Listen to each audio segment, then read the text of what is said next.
बच्चों, अभी तक हमने पढ़ा कि रेस्पिरेशन प्रोसेस में रेस्पिरेटरी सबस्ट्रेट जो कि ग्लूकोज है उसका हमने ब्रेकडाउन किया है ग्लाइकोलाइसिस प्रोसेस से और 2 मॉलिक्यूल पायरुविक एसिड बनाया है। हमने ये बात बताई है कि चाहे रेस्पिरेशन एरोबिक हो और चाहे रेस्पिरेशन एनारोबिक हो, दोनों ही प्रोसेस के अंदर जो पहला स्टेप है, पहला जो पाथवे है, वो ग्लाइकोलाइसिस ही है।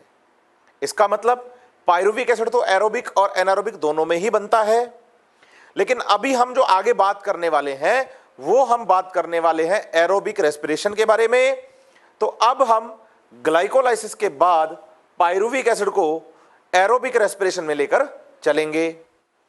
जब आप बात करते हैं एरोबिक रेस्पिरेशन की तो आपको यह बात याद रखनी है कि एरोबिक रेस्पिरेशन माइटोकॉन्ड्रिया में होता है।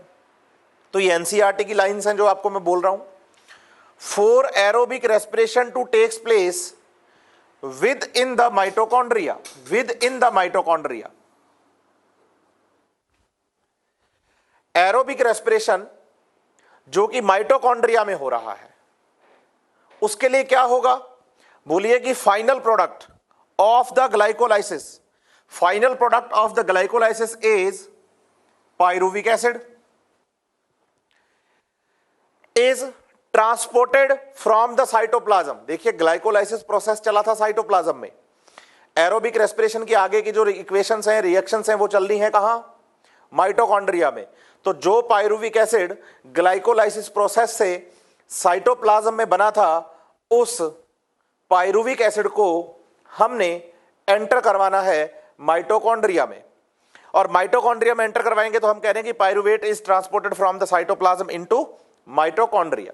अब जब ये माइटोकॉन्ड्रिया में जाता है तो crucial events in the aerobic respiration, तो इसके बाद पायरुविक एसिड का क्या होगा? तो 3 इवेंट आपको याद करने हैं। पहला बोलेंगे आप लिंक रिएक्शन, दूसरा बोलेंगे आप क्रेब्स साइकिल और तीसरा बोलेंगे आप ऑक्सीडेटिव फॉस्फोराइलेशन।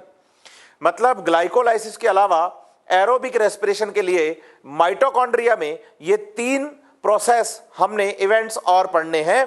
पहला हम पढ़ेंगे माइटोकॉन्ड्रिया में लिंक रिएक्शन, दूसरा हम पढ़ेंगे क्रेब्स साइकिल और तीसरा हम पढ़ेंगे ऑक्सीडेटिव फॉस्फोराइलेशन। इसमें एरोबिक रेस्पिरेशन के टाइम पर सबसे पहला प्रोसेस लिंक रिएक्शन है, जिसे अब हम डिस्कस करने जा रहे हैं।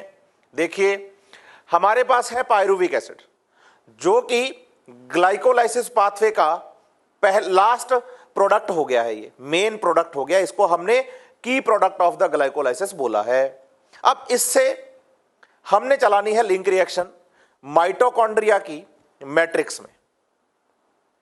अब माइटोकॉन्ड्रिया में साइटोप्लाज्म से ये पायरुविक एसिड आएगा और आने के बाद ये कन्वर्ट हो जाएगा एसिटाइल कोएंजाइम ए नाम के कंपाउंड में।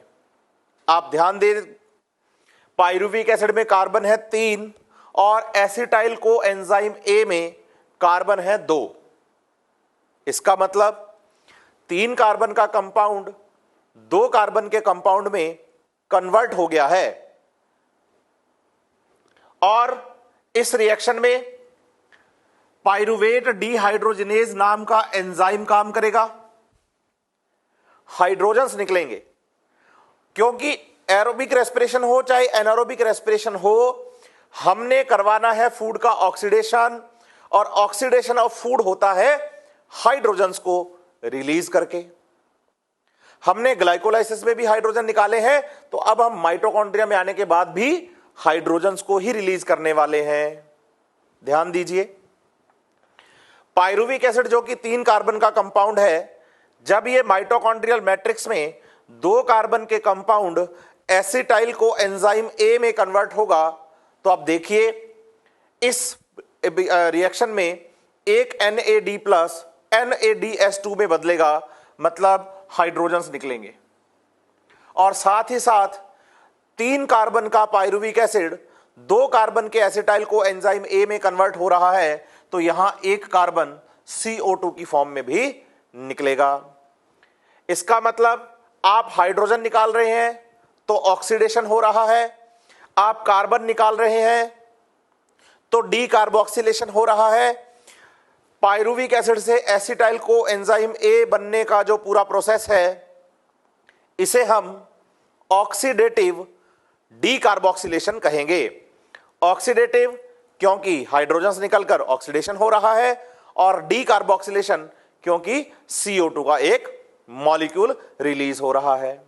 देखिए ये पूरी इक्वेशन एक एंजाइम की हेल्प से चल रही है जिसका नाम है पायरुवेट डिहाइड्रोजिनेज, और इस रिएक्शन को लिंक रिएक्शन कहते हैं।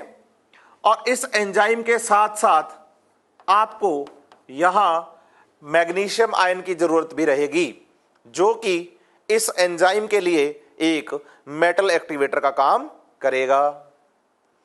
अब आप देखिए माइटोकॉन्ड्रिया में ग्लाइकोलाइसिस का लास्ट प्रोडक्ट जो है बच्चे पायरुविक एसिड, जब वो एंटर करता है तो एंटर करने के बाद कन्वर्ट हो जाता है एसिटाइल को एंजाइम ए में, और इस रिएक्शन को हम लिंक रिएक्शन कहते हैं। इसका कारण क्या है कि जो acetyl co enzyme A compound बनेगा, इसमें से जो एसिटाइल ग्रुप है, सिर्फ एसिटाइल ग्रुप जो है, वो आगे माइटोकॉन्ड्रिया का एक मेन प्रोसेस क्रेब्स साइकिल को रन करवाएगा। बताइए, जब भी माइटोकॉन्ड्रिया में एरोबिक रेस्पिरेशन की बात आती है तो फूड के ऑक्सीडेशन के लिए जो मेन प्रोसेस है वो क्रेब्स साइकिल है।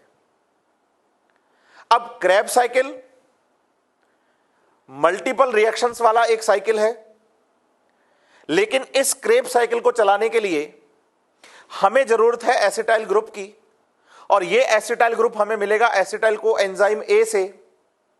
तो आप बताइए, साइटोप्लाज्म में चलने वाले ग्लाइकोलाइसिस प्रोसेस से बनने वाला पायरुविक एसिड माइटोकॉन्ड्रिया के एरोबिक रेस्पिरेशन के मेन प्रोसेस क्रेब्स साइकिल में through acetyl co enzyme A जाता है। इसका मतलब ग्लाइकोलाइसिस और क्रेब्स साइकिल के बीच का लिंक है एसिटाइल को एंजाइम ए, इसीलिए इस रिएक्शन को हम लिंक रिएक्शन के नाम से जानते हैं। दूसरी बात आपको यहां यह भी समझनी है बच्चे कि एसिटाइल को एंजाइम ए में आपको मैंने 2 कार्बन बताए हैं। आप ये बात अपने दिमाग में अभी से बिठा लीजिए कि जो एसिटाइल को एंजाइम ए है, इसमें हम जो 2 कार्बन काउंट कर रहे हैं वो कार्बन हम एसिटाइल ग्रुप के काउंट करते हैं। देखिए, को एंजाइम ए यहां एक हेल्पर की तरह काम करता है, जैसे आया वैसा ही निकल जाता है किसी और लिंक रिएक्शन में काम आने के लिए। ये कोएंजाइम जैसा आया वैसा ही किसी और लिंक रिएक्शन में काम आने के लिए रिलीज हो गया है। तो बताइए, माइटोकॉन्ड्रिया में एरोबिक रेस्पिरेशन के लिए, मतलब क्रेब्स साइकिल के लिए कौन जाने वाला है आगे? तो हम कहेंगे एसिटाइल ग्रुप जाने वाला है। तो देखिए, एसिटाइल को एंजाइम ए में जो हम 2 कार्बन काउंट कर रहे हैं, वो 2 कार्बन हम एसिटाइल ग्रुप के कार्बन काउंट करते हैं। क्यों? क्योंकि यही वो ग्रुप है जो आगे क्रेब्स साइकिल को चलाएगा। और को एंजाइम ए में खुद के तो 5 कार्बन है। अगर ऐसा पूरा कंपाउंड देखा जाए तो 7 कार्बन हो जाए बेटा, लेकिन हमें उसे काउंट नहीं करना, हमें सिर्फ एसिटाइल ग्रुप को काउंट करना है, क्योंकि क्रेब्स साइकिल में सिर्फ एसिटाइल ग्रुप ही जा रहा है। तो बताइए, पायरुविक एसिड जो कि माइटोकॉन्ड्रिया में आएगा, सबसे पहले लिंक रिएक्शन में जाएगा। लिंक रिएक्शन में फॉर्मेशन करेगा किसका? एसिटाइल को एंजाइम ए का, in the presence of enzyme pyruvate dehydrogenase. और साथ ही साथ हाइड्रोजन्स निकलेंगे जो कि NaDH2 बनाएंगे, और CO2 निकलेगा, डीकार्बोक्सिलेशन होगा। इसलिए लिंक रिएक्शन को हमने ऑक्सीडेटिव डीकार्बोक्सिलेशन भी बोल दिया है। और एसिटाइल को एंजाइम का एसिटाइल ग्रुप जो है बच्चे, वो चलाएगा आगे किसको? क्रेब्स साइकिल को। तो देखिए, लिंक रिएक्शन के बारे में अगर हम पूरी इक्वेशन पढ़ें तो वो आएगी पायरुविक एसिड प्लस को एंजाइम ए, जो कि एसिटाइल को एंजाइम ए में हेल्पर की तरह काम आएगा, बिल्कुल आएगा। NAD प्लस, क्योंकि NaDH2 बनाने में काम आएगा। ये तीनों पायरुवेट डिहाइड्रोजिनेज एंजाइम की हेल्प से Mg+2 आयन यहां इस एंजाइम का मेटल एक्टिवेटर हो गया है, कन्वर्ट हो जाएंगे एसिटाइल को एंजाइम ए में। एक मॉलिक्यूल CO2 का निकलेगा और साथ में NADS2 बनेगा। यह इक्वेशन आपको एक पाइरुविक एसिड के लिए दी गई है। लेकिन ग्लाइकोलाइसिस में आपने ग्लूकोज से कितने मॉलिक्यूल्स बनाए? हमने ग्लूकोज से पाइरुविक एसिड के 2 मॉलिक्यूल बनाए, 3-3 कार्बन के। तो बेटा अगर आपने 2 मॉलिक्यूल बनाए हैं तो ये इक्वेशन भी डबल हो जाएगी। 2 pyruvic acid, 2 coenzyme A, 2 NAD+ converts into 2 molecules of acetyl coenzyme A, 2 CO2 release and 2 molecules of NADS2 are formed। वो तो 2 मॉलिक्यूल्स की बात करें, आप 10, 20, 50, 100 जितने मर्जी पढ़ लीजिए। अगर आपको एक लिंक रिएक्शन याद है तो आप मल्टीपल में जितना मर्जी काउंट कर लीजिए इसे। तो हमारा मेन मोटिव लिंक रिएक्शन को समझना है, काउंटिंग को नहीं। चलिए अब आप एक बात याद रखिए, जब भी आप एरोबिक रेस्पिरेशन की बात करते हैं, याद करिए जब मैं ग्लाइकोलाइसिस पढ़ा रहा था तो हमने एक बात बोली थी कि ग्लाइकोलाइसिस के दौरान ग्लूकोज का पार्शियल ऑक्सीडेशन होता है। पार्शियल ऑक्सीडेशन क्योंकि हमने कहा था जितने हाइड्रोजन ग्लूकोज में प्रेजेंट हैं वो सारे हाइड्रोजन बाहर नहीं निकले हैं, और जब तक सारे हाइड्रोजन बाहर नहीं निकलेंगे हम उसे कंप्लीट ऑक्सीडेशन नहीं कह सकते। लेकिन आप ये बात याद रखिए, एरोबिक रेस्पिरेशन के टाइम पर ग्लूकोज का या पाइरुविक एसिड का कंप्लीट ऑक्सीडेशन होता है, कंप्लीट ऑक्सीडेशन। अब बच्चे के दिमाग में एक बात आती है, सर मुझे कैसे पता चले कि सारे हाइड्रोजन निकल गए हैं? तो आप इसे थोड़ा इजी कर लीजिए। देखिए पाइरुविक एसिड का फॉर्मूला C3H4O3 पढ़ा है हमने। आप कंप्लीट ऑक्सीडेशन को याद करते टाइम यह देख लीजिए कि एक ऑर्गेनिक कंपाउंड में जितने कार्बन हैं, अगर उतने ही CO2 बन गए, उतने ही CO2 निकल गए, बन गए, तो आप समझ जाइए कि उस कंपाउंड का कंप्लीट ऑक्सीडेशन हो गया है। देखिए पाइरुविक एसिड में कितने कार्बन हैं? तो बोलिए पाइरुविक एसिड में 3 कार्बन हैं। तो जब आप एरोबिक रेस्पिरेशन में इस पाइरुविक एसिड का कंप्लीट ऑक्सीडेशन करवाएंगे तो कंप्लीट ऑक्सीडेशन से आप कितने CO2 निकालेंगे? तो दिमाग में आता है कि पाइरुविक एसिड में 3 कार्बन है तो 3 CO2 निकालेंगे। तो देखिए बेटा, एक CO2 आप कहां निकाल चुके हैं? लिंक रिएक्शन में। Very good. और बचे कितने? 2। अब वो 2 किसके कार्बन होंगे? एसिटिल ग्रुप के। और बताइए ये 2 CO2 कहां से निकलेंगे? क्रेब्स साइकिल से।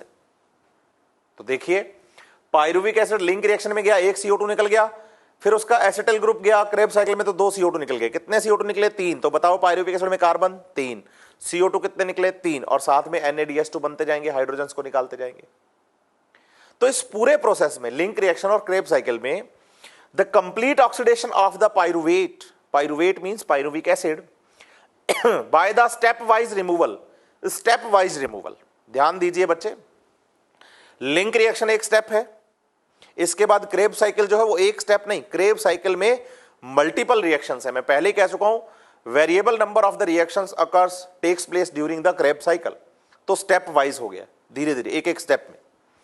Step wise removal of all the hydrogen atoms, आप हाइड्रोजन निकालेंगे, जो हाइड्रोजन आप निकालेंगे बेटा वो आप NADS2 में कन्वर्ट करते जाएंगे, लीविंग 3 मॉलिक्यूल्स ऑफ CO2। ध्यान दीजिए कितने CO2 मॉलिक्यूल निकाले हैं? 3 CO2 मॉलिक्यूल निकाले हैं। क्यों? क्योंकि कंप्लीट ऑक्सीडेशन किसका करवा रहे हैं? पाइरुविक एसिड का। और पाइरुविक एसिड में कार्बन कितने हैं? 3 कार्बन है।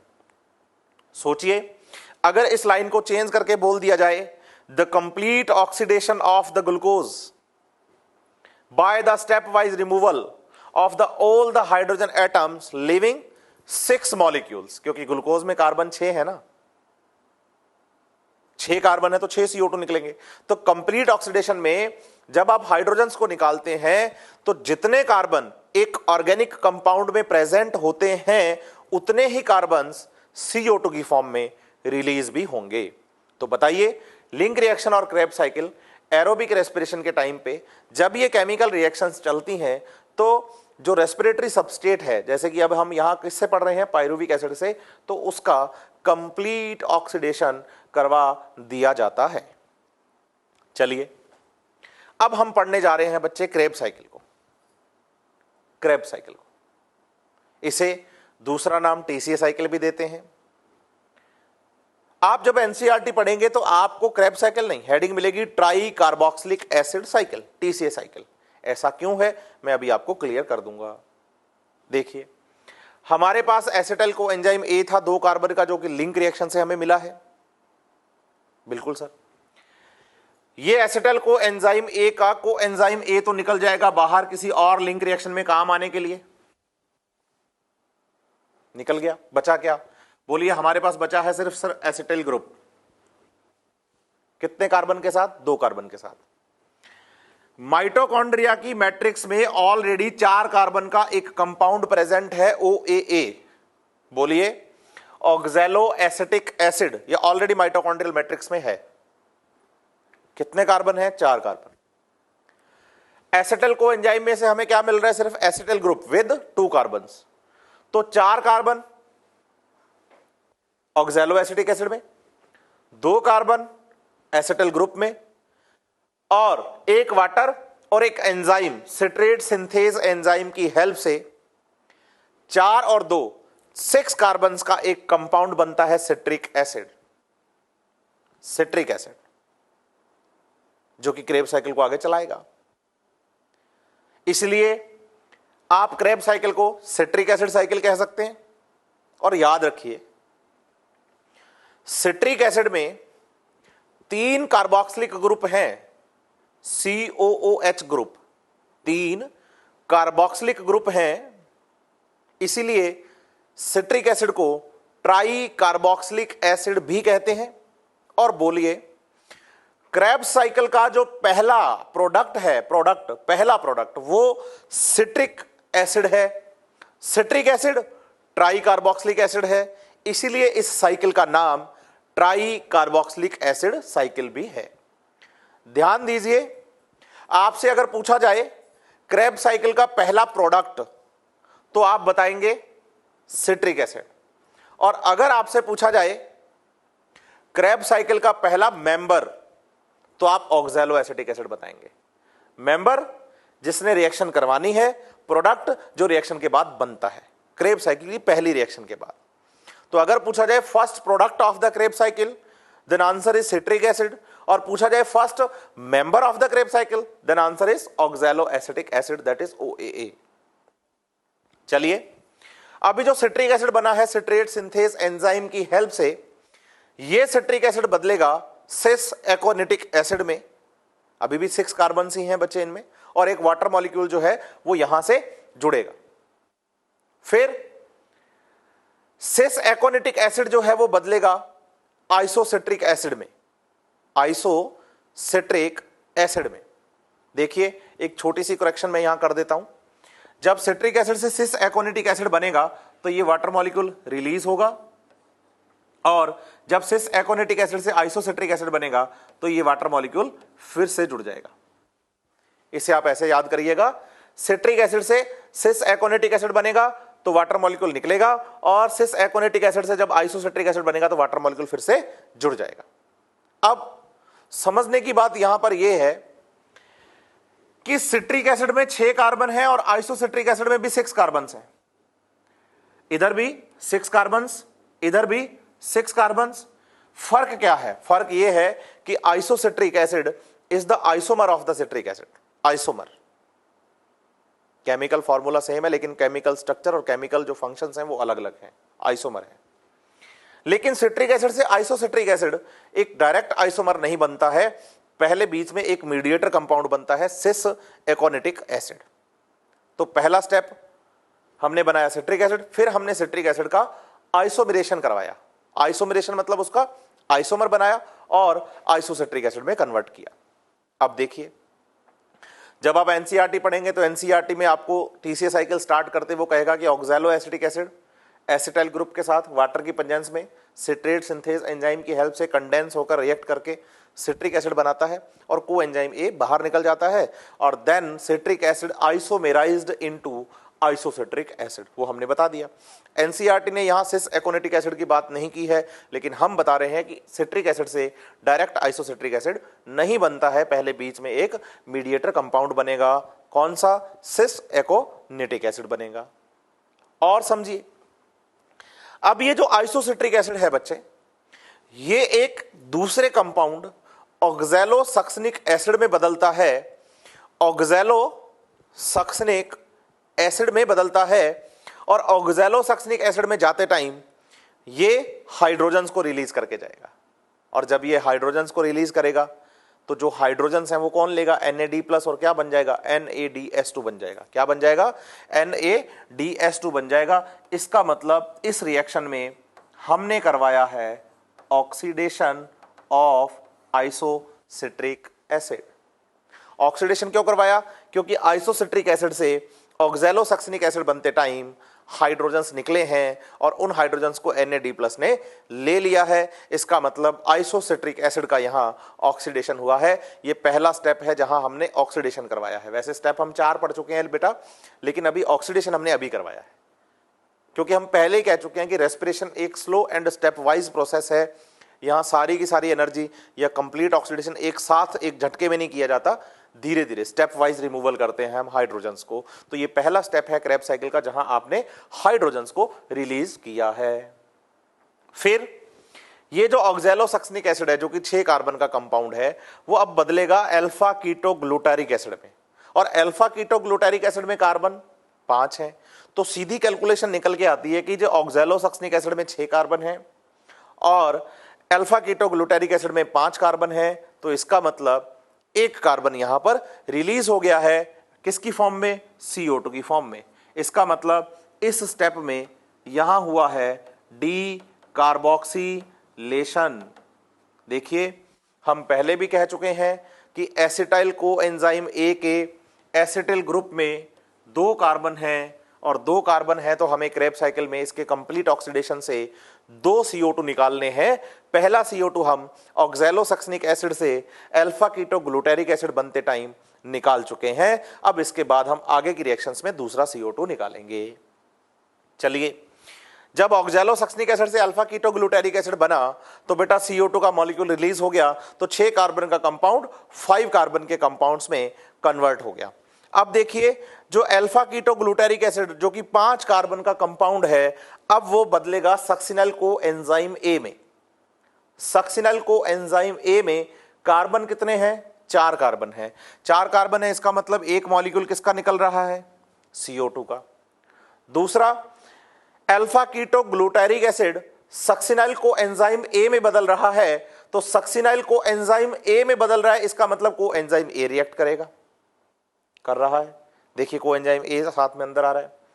दूसरी चीज आप याद रखिए बच्चे, यहां हाइड्रोजन्स भी निकलेंगे और उन हाइड्रोजन्स को NAD+ लेगा और बदल जाएगा NADS2 में। देखिए जब आपने लिंक रिएक्शन पढ़ी थी ना, लिंक रिएक्शन, तो आपने वहां लिंक रिएक्शन में पायरुविक एसिड से एसिटाइल कोएंजाइम A बनाया था, तो कोएंजाइम A की हेल्प ली थी, NAD+ को NADS2 में कन्वर्ट किया था और CO2 मॉलिक्यूल रिलीज किया था, और उसको आपने बोला था ऑक्सीडेटिव डीकार्बोक्सिलेशन, क्योंकि यहां ऑक्सीडेशन भी हो रहा है, हाइड्रोजन्स निकल रहे हैं और साथ में CO2 भी निकल रहा है। तो बोलिए क्रेब्स साइकिल के टाइम पर अल्फा कीटोग्लूटारिक एसिड से सक्सिनाइल कोएंजाइम A बनते टाइम, अल्फा कीटोग्लूटारिक एसिड से सक्सिनाइल कोएंजाइम A बनते टाइम हाइड्रोजन्स भी निकलते हैं, CO2 भी निकलता है। इसका मतलब ये जो रिएक्शन है, ये रिएक्शन भी ऑक्सीडेटिव डीकार्बोक्सिलेशन है, ऑक्सीडेटिव डीकार्बोक्सिलेशन है। अब आप एक बात पर ध्यान दीजिएगा, मेरे को एसिटाइल ग्रुप का कंप्लीट ऑक्सीडेशन करवाना है। मैं आपको कंप्लीट ऑक्सीडेशन का मतलब समझा चुका हूं कि कंप्लीट ऑक्सीडेशन से मतलब क्या है, कि जितने कार्बन होंगे कंपाउंड में वो कार्बन CO2 की फॉर्म में निकल जाएंगे। तो बताइए एसिटाइल ग्रुप में कितने कार्बन हैं, 2 कार्बन, तो कितने CO2 निकलने चाहिए, 2 CO2 निकलने चाहिए। तो देखिए आप, पहला CO2 हमने निकाला है ऑक्सैलोसक्सनिक एसिड से अल्फा कीटोग्लूटारिक एसिड बनाते टाइम, और दूसरा निकाला है अल्फा कीटोग्लूटारिक एसिड से सक्सिनाइल कोएंजाइम A बनाते टाइम। तो बताइए क्या दोनों CO2 रिलीज हो चुके हैं, बिल्कुल हो चुके हैं। और कितने कार्बन का कंपाउंड मिल गया है, 4 कार्बन का कंपाउंड मिल गया है। तो बोलिए अब कोई CO2 रिलीज होने वाला नहीं है, क्योंकि हमारे टॉपिक का नाम है क्रेब्स साइकिल, और साइकिल का मतलब है जहां से स्टार्ट किया वापस वहीं जाओगे आप। और स्टार्ट हमने कहां से किया है? ऑक्सैलो एसिटिक एसिड से। और इसमें कितने कार्बन है? 4 कार्बन है। तो बताइए, जो हमारे पास सक्सिनल कोएंजाइम ए है उसमें भी 4 कार्बन है और ऑक्सैलो एसिटिक एसिड में भी 4 कार्बन है। तो अब यहां से कोई CO2 निकलने वाला नहीं है, क्योंकि हमने दोनों CO2 तो निकाल लिए। देखिए बच्चे, अब ये जो सक्सिनल कोएंजाइम ए है, सक्सिनल कोएंजाइम ए जो कि अभी हमने क्रेब्स साइकिल से बनाया है, अब ये कन्वर्ट होगा एक दूसरे कंपाउंड सक्सिनिक एसिड में। सक्सिनिक एसिड में, नाम से क्लियर है कि सक्सिनिक एसिड में कोएंजाइम ए था तो नाम था सक्सिनाइल कोएंजाइम ए। अभी बताइए कोएंजाइम ए निकल गया, रिलीज हो गया कोएंजाइम ए, तो बचा क्या? Succinic acid. साथ में आप इस बात का भी ख्याल रखिए कि इस केमिकल रिएक्शन में जब सक्सिनल कोएंजाइम ए सक्सिनिक एसिड में कन्वर्ट होता है तो जीडीपी ग्वानोसिन डाइफॉस्फेट में एक फॉस्फेट जुड़ता है और फॉर्मेशन हो जाता है ग्वानोसिन ट्राइफॉस्फेट का। और यहां जो फॉस्फेट जुड़ रहा है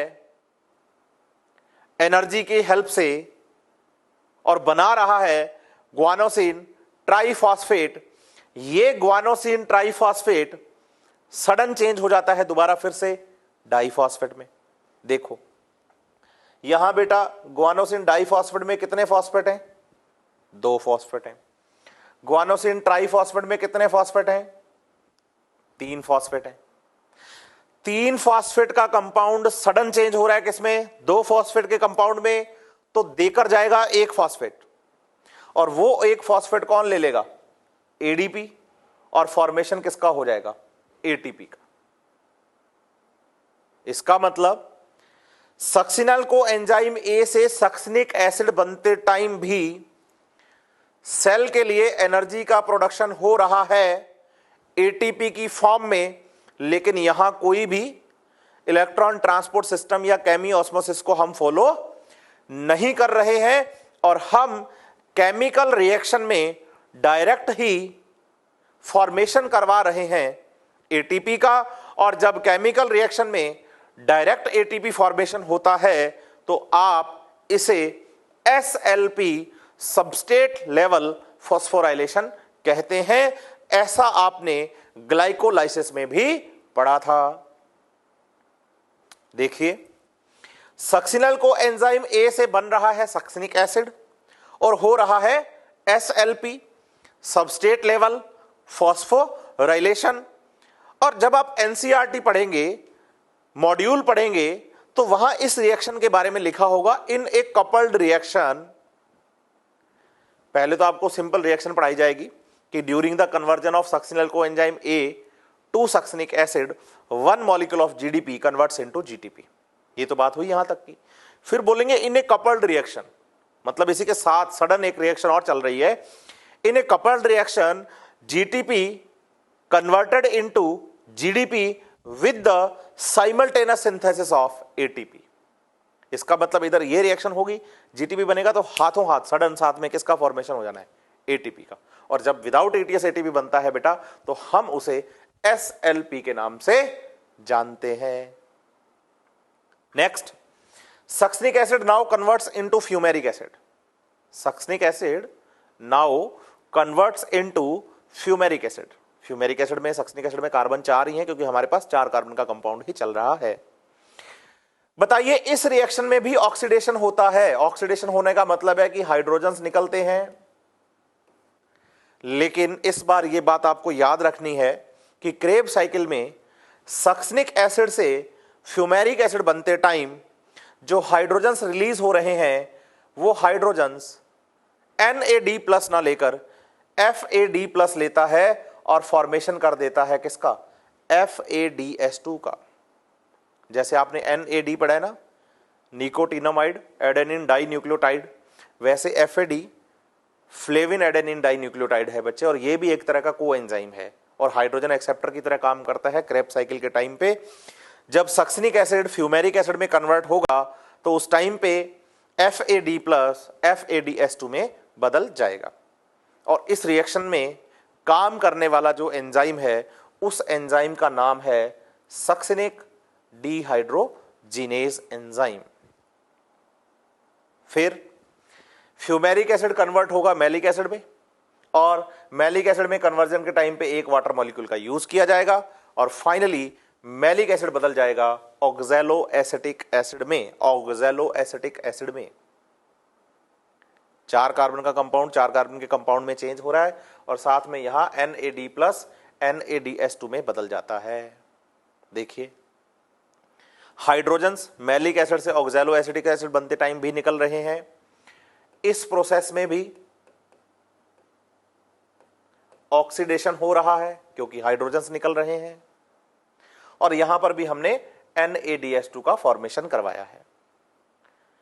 और हमने प्रोसेस स्टार्ट किया था ऑक्सैलो एसिटिक एसिड से, और पूरा प्रोसेस घुमाकर हम दोबारा ऑक्सैलो एसिटिक एसिड पर भी आ गए हैं। बच्चा कहता है कि आपने हमें क्रेब्स साइकिल पढ़ाया, आपने ऑक्सैलो एसिटिक एसिड से स्टार्ट करवाया, हमें समझ में आई बात।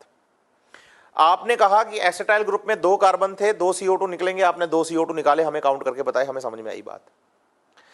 आपने कहा कि हम क्रेब्स साइकिल के टाइम पे step wise removal of hydrogens करेंगे, और जब जब हाइड्रोजन निकलेगा तो NAD प्लस NADS2 में बदलेगा। आपने जब आइसोसेट्रिक एसिड से ऑक्सैलोसक्सिनिक एसिड बनाया तो आपने NAD प्लस को NADS2 में कन्वर्ट किया, हमें बात समझ में आई। आपने अल्फा कीटोग्लूटारिक एसिड से सक्सिनल कोएंजाइम A बनाया, तब भी आपने हाइड्रोजन निकाले और NAD प्लस को NADS2 में चेंज किया, यह भी हमें समझ में आया। जब आपने मैलिक एसिड से ऑक्सैलो एसिटिक एसिड बनाया तब भी आपने हाइड्रोजन निकाले और NAD प्लस से NADS2 बनाया। सर हाइड्रोजन्स तो आपने फ्यूमेरिक एसिड बनाते टाइम भी निकाले हैं, जब आपने सक्सिनिक एसिड से फ्यूमेरिक एसिड बनाया तब भी आपने हाइड्रोजन्स निकाले, तो इस रिएक्शन में ऐसा क्या हो गया कि आप NADS2 को ना बनाकर FADS2 को बना रहे हैं? तो देखिए बेटा, इसका मैं आपको आंसर देता हूं। अगर आपसे पूछ लिया जाए ना कि भाई क्रेब साइकिल जो है वो कहां पर होता है, तो आप बताएंगे Krebs cycle, TCA cycle, citric acid cycle occurs in the matrix of the mitochondria. ये एक ऐसा प्रोसेस है जो कि माइटोकॉन्ड्रिया की मैट्रिक्स में होता है। अब बेटा ये बात आपको याद रखनी है कि माइटोकॉन्ड्रिया की मैट्रिक्स में जो हाइड्रोजन एक्सेप्टर है वो NAD प्लस है। इसलिए जिस जिस रिएक्शन में हाइड्रोजन निकले वहां NAD प्लस ने हाइड्रोजन्स को लिया और NADS2 का फॉर्मेशन कर दिया। साथ ही आप यह बात भी याद रखें कि सक्सिनिक एसिड से फ्यूमेरिक एसिड बनते टाइम जो एंजाइम काम करेगा, सक्सिनिक डिहाइड्रोजिनेज, एंजाइम का नाम है सक्सिनिक डिहाइड्रोजिनेज। ये एक ऐसा एंजाइम है, सक्सिनिक डिहाइड्रोजिनेज एक ऐसा एंजाइम है जो कि इनर मेम्ब्रेन ऑफ माइटोकॉन्ड्रिया पर प्रेजेंट है। बताइए, क्रेब साइकिल के सारे एंजाइम माइटोकॉन्ड्रिया की मैट्रिक्स में प्रेजेंट हैं, एक को छोड़कर, एक्सेप्ट बोल रहा हूं, एक को छोड़कर, except one. Which one? Succinic dehydrogenase enzyme is found in inner membrane of the mitochondria. इसका मतलब ये जो रिएक्शन है ना सक्सिनिक एसिड से फ्यूमेरिक एसिड का फॉर्मेशन, ये रिएक्शन माइटोकॉन्ड्रिया की इनर मेम्ब्रेन पर होगा। और अगर यहां होगा तो माइटोकॉन्ड्रिया की इनर मेम्ब्रेन पर जो हाइड्रोजन्स निकलेंगे ना, तो उन हाइड्रोजन्स को FAD प्लस लेगा। तो बताइए, during the aerobic respiration, during the Krebs cycle, hydrogen acceptor in matrix of the mitochondria is NAD plus, and in mitochondrial inner membrane is FAD+। तो ये रिएक्शन माइटोकॉन्ड्रिया की इनर मेम्ब्रेन पर होती है और माइटोकॉन्ड्रिया की इनर मेम्ब्रेन पर hydrogens का जो एक्सेप्टर है बच्चे वो FAD+ होने की वजह से यहां FADH2 का फॉर्मेशन हुआ है। देखिए एसिटाइल कोएंजाइम में कितने कार्बन हैं? 2 कार्बन, तो 2 क्या होने चाहिए? डीकार्बोक्सिलेशन हो रहे हैं, 2 डीकार्बोक्सिलेशन हो रहे हैं। पहला ऑक्सैलोसक्सिनिक एसिड से अल्फा कीटोग्लूटारिक एसिड बनते टाइम, दूसरा अल्फा कीटोग्लूटारिक एसिड से सक्सिनाइल कोएंजाइम A बनते टाइम, 2 CO2 हमने निकाले। लेकिन साथ ही साथ हम स्टेप वाइज रिमूवल कर रहे हैं हाइड्रोजन्स का। तो देखिए पहली बार हाइड्रोजन निकाले आइसोसिट्रिक एसिड से, क्या बनाते टाइम? ऑक्सैलोसक्सिनिक एसिड बनाते टाइम, तो ऑक्सीडेशन हो गया। दूसरी बार हमने निकाले अल्फा कीटोग्लूटारिक एसिड से सक्सिनाइल कोएंजाइम A बनाते टाइम, यहां भी ऑक्सीडेशन हो गया। तीसरी बार सक्सिनिक एसिड से फ्यूमेरिक एसिड बनाते टाइम, यहां भी ऑक्सीडेशन हो गया, लेकिन यहां NAD नहीं FAD था हाइड्रोजन एक्सेप्टर। और फाइनली मैलिक एसिड से हमने किसको बनाया? ऑक्सैलो एसिटिक एसिड को। पूछे कि क्रेब साइकिल में ऑक्सीडेशन कितनी बार हुआ है? 4 बार, 1 2 3 एंड 4। लेकिन क्रेब साइकिल में NADH2 कितनी बार बने? 3 बार। FADH2 कितने बने? 1 बार। 3 बार NADH2, 1 बार FADH2, 4 बार ऑक्सीडेशन। CO2 कितनी बार निकला? 2 बार। ATP कितनी बार बना? 1 बार। मतलब SLP कितनी बार हुआ? 1 बार। और अगर यह पूछ लिया जाए कि बताइए ऑक्सीडेटिव डीकार्बोक्सिलेशन कितनी बार हुआ? 1 बार। डीकार्बोक्सिलेशन 2 बार, हां CO2 2 बार निकला है, लेकिन ऑक्सीडेटिव डीकार्बोक्सिलेशन मतलब CO2 भी निकले और हाइड्रोजन भी निकले, ये कितनी बार हुआ? तो ये 1 बार हुआ जब आपने अल्फा कीटोग्लूटारिक एसिड से सक्सिनाइल कोएंजाइम A को बनाया। तो देखिए बेटा, ये हमने क्रेब साइकिल स्टार्ट करवाया, कहां से करवाया? ऑक्सैलो एसिटिक एसिड से बनाया सिट्रिक एसिड, और वापस रिएक्शंस को चलाते हुए हम कहां आ गए हैं? ऑक्सैलो एसिटिक एसिड पर ही आ गए हैं। ये पूरा हमारा प्रोसेस हो गया है क्रेब साइकिल, और ये होता है माइटोकॉन्ड्रिया की इनर मेम्ब्रेन पर एक रिएक्शन को छोड़कर, जब सक्सिनिक एसिड फ्यूमेरिक एसिड में कन्वर्ट होता है। चलिए अब देखिए इस लाइन को फिर से पढ़ते हैं, ये हम पहले भी पढ़ के आए हैं एरोबिक रेस्पिरेशन में, फिर से पढ़ते हैं। The complete oxidation of the pyruvate by the stepwise removal of all the hydrogen atoms leaving 3 molecules of CO2। तो इस लाइन को हमने पढ़ा भी है और इसको हमने समझा भी है कि पायरुविक एसिड से एसिटाइल कोएंजाइम बनते टाइम 1 CO2 निकला और एसिटाइल कोएंजाइम A से क्रेब साइकिल चलते टाइम 2 CO2 निकले, तो टोटल 3 CO2 निकले, और साथ में हमने बहुत सारे NADH2 और FADH2 का फॉर्मेशन भी किया है। देखिए सबसे पहले तो पायरुविक एसिड से एसिटाइल कोएंजाइम A बनते टाइम आपने NADH2 के साथ साथ CO2 भी निकाला था, तो हाइड्रोजन भी निकाले, CO2 भी निकाला, पहला स्टेप। फिर एसिटाइल कोएंजाइम A जिस रिएक्शन में आपने बनाया था उसको आपने नाम दिया था लिंक रिएक्शन। अब ये आगे किस में गया? क्रेब साइकिल में। अब जब ये क्रेब साइकिल में आएगा तो क्रेब साइकिल में 2 CO2 निकलेंगे, क्योंकि एसिटाइल कोएंजाइम A के एसिटाइल ग्रुप में कितने कार्बन है? 2। तो बताओ पायरुविक एसिड में कार्बन कितने हैं? 3 कार्बन, तो कितने CO2 निकलने चाहिए? 3 CO2 निकलने चाहिए। तो देखिए पहला CO2 यहां निकला, 2 यहां निकले, 2 और 3 CO2 देखो पायरुवेट से। और साथ ही साथ हाइड्रोजन्स भी निकाले हैं, step wise removal of the hydrogens atom. तो देखिए हाइड्रोजन हमने निकाले लिंक रिएक्शन में तो NADH2 बनाया, हाइड्रोजन हमने निकाले क्रेब साइकिल में तो भी हमने NADH2 बनाया, लेकिन NADH2 के साथ साथ यहां FADH2 भी बना एक स्टेप में। कब? जब सक्सिनिक एसिड से फ्यूमेरिक एसिड बना रहे थे। कौन से एंजाइम की हेल्प से? सक्सिनिक डिहाइड्रोजिनेज एंजाइम की हेल्प से। तो बताइए एरोबिक रेस्पिरेशन का ये जो पहला पॉइंट है हमारी NCERT का, जब आप पढ़ेंगे ना एरोबिक रेस्पिरेशन हेडिंग पढ़ेंगे, 232 नंबर पेज पे स्टार्ट करेंगे आप NCERT में एरोबिक रेस्पिरेशन को, तो 2 ब्लैक डॉट है, उनमें पहला डॉट यही है, the complete oxidation of the pyruvate by the step wise removal of all the hydrogen atoms living 3 molecules of CO2। तो ये प्रोसेस हमें लिंक रिएक्शन और क्रेब साइकिल दोनों को ही समझाता है, क्योंकि अगर सिर्फ क्रेब साइकिल की बात होती तो 2 CO2 की बात करता, और अगर वो सिर्फ लिंक रिएक्शन की बात करता तो 1 CO2 की बात करता, लेकिन उसने कितने CO2 लिखे हैं? 3 CO2 लिखे हैं। इसका मतलब वो लिंक रिएक्शन और क्रेब साइकिल दोनों की ही बात कर रहा है। अब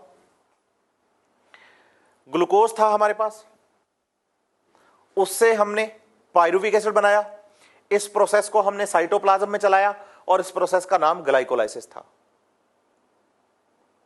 ठीक है, चलिए, इस प्रोसेस में कोई भी CO2 नहीं निकला, लेकिन हाइड्रोजन निकले, मतलब 2 मॉलिक्यूल NADH2 बनाए और साथ में हमें 2 ATP मिले। हालांकि बनाए हमने 4 थे बेटा ग्लाइकोलाइसिस में, लेकिन 2 ATP हमने यूज कर दिए थे ना स्टार्टिंग में, इसलिए हमारे पास बैलेंस 2 ही बचा था, तो उसी 2 को लिखा है मैंने। फिर हमने कहा कि जो पायरुविक एसिड है वो माइटोकॉन्ड्रिया में जाता है और माइटोकॉन्ड्रियल मैट्रिक्स में एक प्रोसेस चलता है, लिंक रिएक्शन, जिससे बनेगा एसिटाइल को एंजाइम A, और इस एसिटाइल को एंजाइम A से NADH2 के साथ साथ CO2 भी रिलीज होगा। फिर हमने कहा ये NADH2 जो है, sorry, acetyl co enzyme A जो है वो माइटोकॉन्ड्रियल मैट्रिक्स में जाकर चलाएगा किसको? क्रेब्स साइकिल को। कहां पर? माइटोकॉन्ड्रियल मैट्रिक्स में। तो इससे 2 CO2 निकलेंगे, एक एसिटाइल को एंजाइम से 2 CO2 निकलेंगे, 3 NADH2 निकलेंगे, एक ATP या GTP मिलेगा और एक FADH2 मिलेगा। अब मेरे पास पायरुविक एसिड कितने थे? 2 पायरुविक एसिड थे। अब 2 पायरुविक एसिड के लिए मैं इनको मल्टीप्लाई में कर लूं, तो सबको 2 2 कर दो आप। NADH2 2 कर दो, 2 हो गए जी। CO2 को इंटू 2 कर दो, 4 हो गए। यहां भी CO2 को 2 कर दो, 2 CO2 हो गई। NADH2 को 2 कर दो, GTP ATP तो ऑलरेडी 2 लिखा हुआ है, और FADH2 को भी 2 कर दो। मल्टीप्लाई कर दो 2 में। क्यों कर दो? क्योंकि मेरे पास पायरुविक एसिड के भी 2 मॉलिक्यूल थे। एक पायरुविक एसिड से लिंक रिएक्शन में 1 CO2, तो 2 पायरुविक एसिड से लिंक रिएक्शन में 2 CO2। एक क्रेब साइकिल में एक एसिटाइल को एंजाइम A से 2 CO2, लेकिन पायरुविक एसिड 2 हैं तो एसिटाइल को एंजाइम A भी कितने बनेंगे? 2, तो 2 की बजाय 4 CO2। एक एसिटाइल को एंजाइम से 3 NADH2, 2 से 6 NADH2। एक क्रेब साइकिल से 1 GTP या 1 ATP, 2 से 2 ATP या 2 GTP। एक क्रेब साइकिल से 1 FADH2, तो 2 क्रेब साइकिल से 2 FADH2। बच्चा कहता है आपने कंप्लीट ऑक्सीडेशन करवा लिया, आपने सारे हाइड्रोजन बाहर निकाल लिए, और आपने ये भी कहा कि Krebs cycle is the main process for the aerobic respiration, लेकिन अभी तक आपने ATP नहीं बनाए। बनाए भी तो बहुत थोड़े से बनाए, 1 1 2 2, लेकिन हमें तो बल्क में चाहिए ना एनर्जी मेटाबॉलिज्म चलाने के लिए। तो बताइए एरोबिक रेस्पिरेशन के लिए हमारा जो नेक्स्ट स्टेप है बच्चे, वो है ETS, इलेक्ट्रॉन ट्रांसपोर्ट सिस्टम। ये प्रोसेस माइटोकॉन्ड्रिया की इनर मेम्ब्रेन पर चलता है, और इस प्रोसेस में NADH2 के हाइड्रोजन्स, इस NADH2 के हाइड्रोजन्स और माइटोकॉन्ड्रिया के क्रेब साइकिल से बनने वाले NADH2 और FADH2 के हाइड्रोजन्स इन्वॉल्व होते हैं। और इस प्रोसेस में आप बताइए 1 molecule of NADH2 converts into 3 molecules of ATP and 1 FADH2 से 2 ATP बनते हैं। मतलब एक NADH2 से 1 ATP, तो सॉरी 3 ATP, और एक FADH2 से 2 ATP बनते हैं। कौन से प्रोसेस में? ETS में। इसका मतलब Krebs cycle is the main process for the aerobic respiration, क्योंकि ये फूड का ऑक्सीडेशन करवाता है। लेकिन अगर आपसे यह पूछ लिया जाए कि एरोबिक रेस्पिरेशन में मैक्सिमम एनर्जी ATP की फॉर्म में कहां से आती है, तो आप बताएंगे ETS से। इसी ETS को ऑक्सीडेटिव, इसको ऑक्सीडेशन भी कहते हैं। ऑक्सीडेटिव फॉस्फोराइलेशन जो टर्म हमने बोली है ना, ऑक्सीडेटिव फॉस्फोराइलेशन, वो हम ETS के लिए ही यूज करते हैं। ऑक्सीडेटिव डीकार्बोक्सिलेशन अलग चीज है, और ऑक्सीडेटिव बिल्कुल फॉस्फोराइलेशन अलग चीज है। एक तो फोटो फॉस्फोराइलेशन पड़ा था, लाइट की वजह से ATP का फॉर्मेशन, एक ऑक्सीडेशन की वजह से ATP का फॉर्मेशन, ऑक्सीडेटिव फॉस्फोराइलेशन। ये ATP का ही दूसरा, ETS का ही दूसरा नाम है। तो बताइए इस रेस्पिरेशन में एक NADH2 से 3 ATP और एक FADH2 से 2 ATP बनते हैं। अब ऐसे बहुत सारे NADH2 हमारे पास हैं, चलिए काउंट करते हैं। हमारे पास सबसे पहला प्रोसेस कौन सा है? ग्लाइकोलाइसिस है। ग्लाइकोलाइसिस को किससे चलाया? ग्लूकोज से चलाया।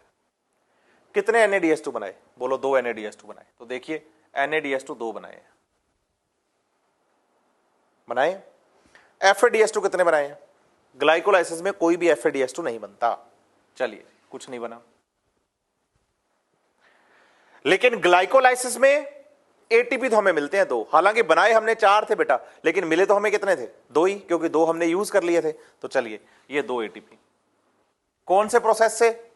ग्लाइकोलाइसिस से। चलिए लिंक रिएक्शन में आते हैं। लिंक रिएक्शन में हम एक ग्लूकोज मॉलिक्यूल के लिए काउंट कर रहे हैं, एक ग्लूकोज मॉलिक्यूल के लिए। तो बताइए पाइरुविक एसिड कितने बनेंगे ग्लूकोज से? 2 बनेंगे सर। एक पाइरुविक एसिड जब एक एसिटाइल कोएंजाइम ए का फॉर्मेशन करेगा तो कितने NADH2 बनाएगा? 1 बनाएगा। लेकिन ग्लूकोज से पाइरुविक एसिड 2 बनेंगे, तो एसिटाइल कोएंजाइम ए भी 2 बनेंगे। इसका मतलब ये जो NADH2 है ये भी 2 बनेंगे। लेकिन इस प्रोसेस में, लिंक रिएक्शन में, ना तो कोई FADH2 बनता है और ना ही ATP बनता है। क्रेब्स साइकिल में आइए, मुझे बताइए आप ग्लूकोज के लिए क्रेब्स साइकिल कितनी बार चलाएंगे? बताइए सर, ग्लूकोज के लिए क्रेब्स साइकिल 2 बार चलाएंगे। 2 बार। क्यों? क्योंकि पाइरुविक एसिड 2 है तो एसिटाइल कोएंजाइम ए भी 2 बनेंगे, तो इसलिए प्रोसेस कितनी बार चलेगा? 2 बार चलेगा। बताइए एक क्रेब साइकिल से कितने NADH2 बनते हैं? तो बच्चा कहता है एक क्रेब साइकिल से 3 बनते हैं, तो फिर 2 से कितने बनेंगे? 6। क्रेब साइकिल में 6 NADH2। एक क्रेब साइकिल में FADH2 कितने बनते हैं? 1। तो पाइरुविक एसिड 2 बनेंगे ग्लूकोज से, तो FADH2 भी 2 बनेंगे। एक क्रेब साइकिल में GTP या ATP कितनी बार बनता है? 1 बार। SLP एक ही बार होता है, सक्सिनल कोएंजाइम ए से सक्सिनिक एसिड बनते टाइम। लेकिन मेरे पास क्रेब साइकिल ग्लूकोज से कितनी बार चलेगा? 2 बार। अब 2 बार चलेगा तो यहां ATP या GTP मुझे कितनी बार मिलेंगे? 2 बार मिलेंगे। चलिए टोटल करके देखिए आप। NADH2 आपके पास एक ग्लूकोज के लिए, मैं एक ग्लूकोज मॉलिक्यूल की बात कर रहा हूं बेटा, है ना, 1 मॉलिक्यूल ऑफ ग्लूकोज के लिए बात हो रही है। तो ग्लाइकोलाइसिस से NADH2 2, लिंक रिएक्शन से 2 और क्रेब साइकिल से 6। टोटल NADH2 कितने हुए? 10 NADH2। और FADH2 सिर्फ क्रेब साइकिल में बना था, inner membrane of the mitochondria पर। तो इसका मतलब मेरे पास FADH2 कितने? सिर्फ 2। और ATP मेरे पास कितने हो गए? 4। देखिए अब एक NADH2 से 3 ATP बनते हैं, तो बताइए ये 10 NADH2 जब ETS प्रोसेस में जाएंगे तो 30 ATP बनाएंगे, क्योंकि एक NADH2 से 3 ATP हैं, तो 10 से कितने हुए? 30। एक FADH2 से 2 ATP हैं, जब ये ETS में जाएंगे तो ये कितने ATP बनाएंगे? 4। और ये तो ऑलरेडी 4 ATP है ही ना, डायरेक्ट मिले हैं ये तो हमें। तो आप देखिए काउंट करके, 30 + 4 + 4 = 38 ATP।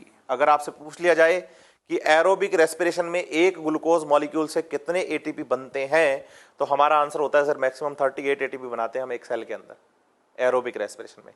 ये मैंने एक आपको ब्रीफ काउंटिंग करवाई है। इसके बाद हमारा जो टॉपिक है ना, वो टॉपिक यही है कि ETS कैसे चलता है इनर मेम्ब्रेन पर, और कैसे एक NADH2 से 3 ATP का फॉर्मेशन और एक FADH2 से 2 ATP का फॉर्मेशन किया जाता है। तो यहां तक आप देखिए, ग्लाइकोलाइसिस, लिंक रिएक्शन और क्रेब साइकिल में हम हाइड्रोजन्स को निकालते हैं, और जो हाइड्रोजन निकलते हैं वो NADH2 और FADH2 की फॉर्म में रिलीज होते हैं, उनका फॉर्मेशन करते हैं, और वो NADH2 और FADH2 काम आ रहे हैं कहां पर? ETS में, इलेक्ट्रॉन ट्रांसपोर्ट सिस्टम में। और एक ETS में एक NADH2 से 3 ATP और एक FADH2 से 2 ATP बनते हैं। तो टोटल एक ग्लूकोज मॉलिक्यूल से हम 10 NADH2 बनाएंगे, जिसमें 2 हमें ग्लाइकोलाइसिस से मिलेंगे, 2 बार लिंक रिएक्शन चलाकर ग्लूकोज से हमें 2 NADH2 लिंक रिएक्शन से मिलेंगे, 2 बार क्रेब साइकिल चलाकर एक ग्लूकोज मॉलिक्यूल से हमें 6 NADH2 मिलेंगे, टोटल 10 हो जाएंगे। 2 FADH2 हमें क्रेब साइकिल से मिले हैं, और ATP जो हमें 4 मिले हैं डायरेक्ट, वो SLP से मिले हैं, सबस्ट्रेट लेवल फॉस्फोराइलेशन, जो कि ग्लाइकोलाइसिस में भी हुआ था और क्रेब साइकिल में भी हुआ। जब इन NADH2 और FADH2 को हम लेकर जाते हैं ETS में, तो फॉर्मेशन होता है ATP का, और टोटल 38 ATP हो जाते हैं।